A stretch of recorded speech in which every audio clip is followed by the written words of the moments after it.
Di balik keindahan pesisir Indonesia yang damai, ada kisah yang perlu kita dengar. Sebuah kisah tentang keberanian dan harapan.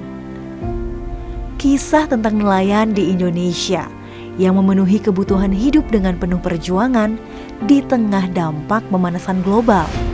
Bukan hanya untuk diri dan keluarganya, tapi juga berjuang untuk memenuhi kebutuhan hidup kita dan kalian semua.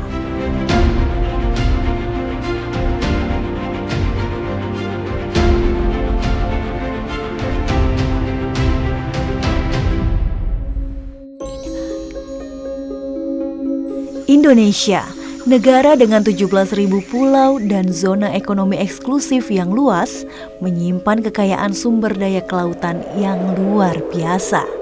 Terletak di antara dua samudra, Indonesia memiliki posisi yang sangat strategis untuk berkontribusi pada ketahanan pangan dunia. Namun, semua potensi dan kekayaan laut ini terancam oleh dampak pemanasan global.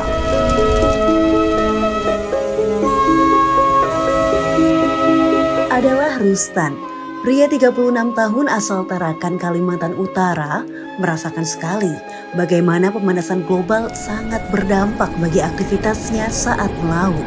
Jadi menangkap ikan dulu sama sekarang itu sangat jauh berbeda, jauh sekali bedanya. Kemudian hasil tangkapan dan cuacanya juga beda, keadaan alam juga beda, jauh sekali bedanya. Jadi tanda-tanda alam yang kita pelajari dulu dari nenek moyang itu dibandingkan dengan sekarang itu sudah beda.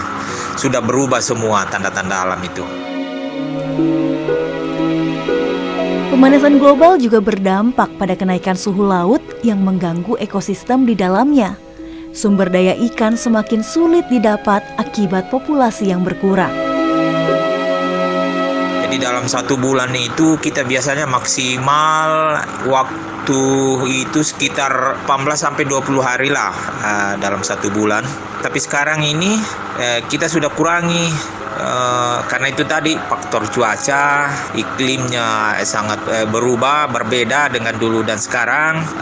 Kemudian menghemat BBM juga karena makin jauh kita melakukan penangkapan ikan atau menjelajah di laut itu makin banyak BBM yang kita pakai, sedangkan BBM itu kan harganya mahal. Hasil nihil. Alam kita sekarang ini sangat beda. Kalau tiap hari turun melaut jauh-jauh, kemudian hasilnya tidak ada, kasihan kita, bisa tambah miskin kita nanti. Kawasan pesisir adalah kawasan yang mengalami dampak pemanasan global lebih awal. Letaknya yang berada di perbatasan laut dan darat mengakibatkan wilayah ini paling rentan cuaca ekstrim. Memang kalau masalah alam ini bingung ya, kita mau berharap apa, karena yang kita hadapi ini alam gitu. Tapi paling tidak kita minta pemerintah untuk bantu gimana caranya gitu. Karena yang kita hadapi ini alam, harusnya pemerintah juga ikut menjamin gitu kan. Dan kita tidak bisa beraktivitas karena alam gitu. Dari 11 kabupaten kota yang melaporkan terjadi dampak kerusakan akibat dari cuaca ekstrim, ombak besar yang dialami oleh nelayan-nelayan kecil di kawasan perkampungan pesisir, ada sekitar 55 perahu nelayan yang rusak ya, karena dihantam ombak besar ketika terjadi cuaca ekstrim. Bukan hanya berdampak pada alat tangkap mereka, tapi juga pada pemukiman di mana mereka tinggal, karena banjir rob yang menggenangi kampung-kampung pesisir dan berdampak juga pada kehidupan keluarga-keluarga nelayan. Banjirop yang terjadi di beberapa daerah, terutama di pesisir utara Pulau Jawa kini pun kian meningkat. Jika dalam 10 tahun banjirop menjadi penanda kondisi laut sedang tidak baik, kini banjirop menjadi hal lumrah dirasakan masyarakat pesisir. Datangnya tidak bisa diprediksi, kadang datang pagi, siang, sore, malam, kadang datang pagi baru surut pagi lagi, masuk rumah-rumah yang belum ditinggikan. Dulu mungkin cuma setengah senti, 1 senti atau 5 senti. Kenapa sekarang ketinggiannya malah semakin tinggi, kadang sampai ada yang 1 lutut, tergantung ketinggian tanahnya.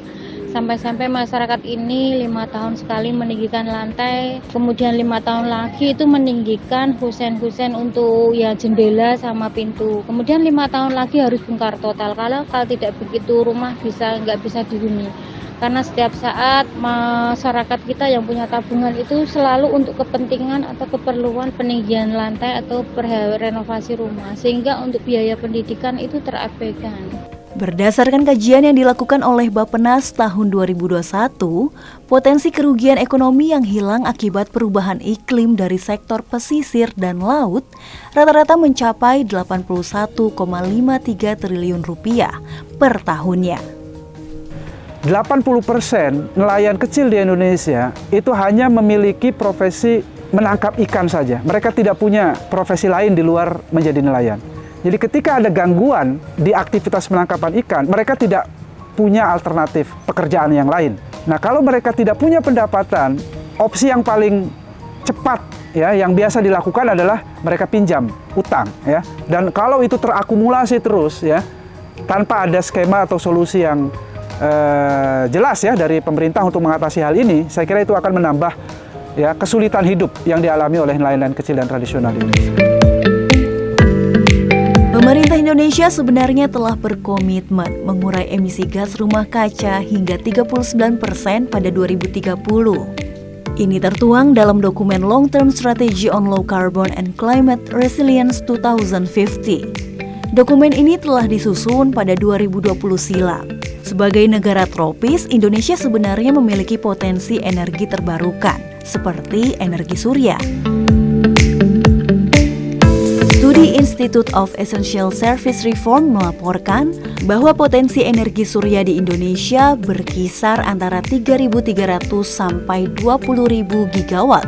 Potensi itu belum dioptimalkan ya sebagai satu alternatif dari penggunaan energi bersih yang bisa diadaptasi oleh nelayan-nelayan kecil dan tradisional di Indonesia. Bagaimana kapal-kapal nelayan bisa juga menggunakan energi baru dan terbarukan ya untuk menggerakkan mesin-mesin kapal mereka. Investasi pemerintah harusnya lebih besar untuk membangun ya industri-industri yang memproduksi ya panel surya ya, atau mesin-mesin yang menggunakan energi terbarukan sehingga itu bisa tepat guna ya, bisa digunakan ya dengan harga yang murah, yang terjangkau, yang aksesibel gitu oleh kelompok yang marginal seperti nelayan. Hasil penelitian KNTI tentang perspektif dan potensi energi terbarukan di sektor perikanan menunjukkan bahwa nelayan dan pelaku usaha perikanan lainnya banyak yang belum memahami dan mengetahui tentang energi terbarukan. Sekitar 69% nelayan kecil itu nggak tahu ya soal energi baru dan terbarukan gitu.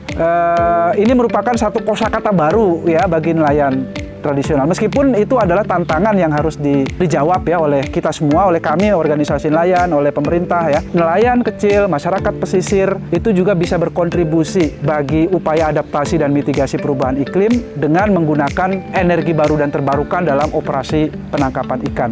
Baru ini dengar soalnya energi terbaru itu seperti apa ya? Energi kalau seperti yang kami tahu itu ya nelayan banyak menggunakan solar.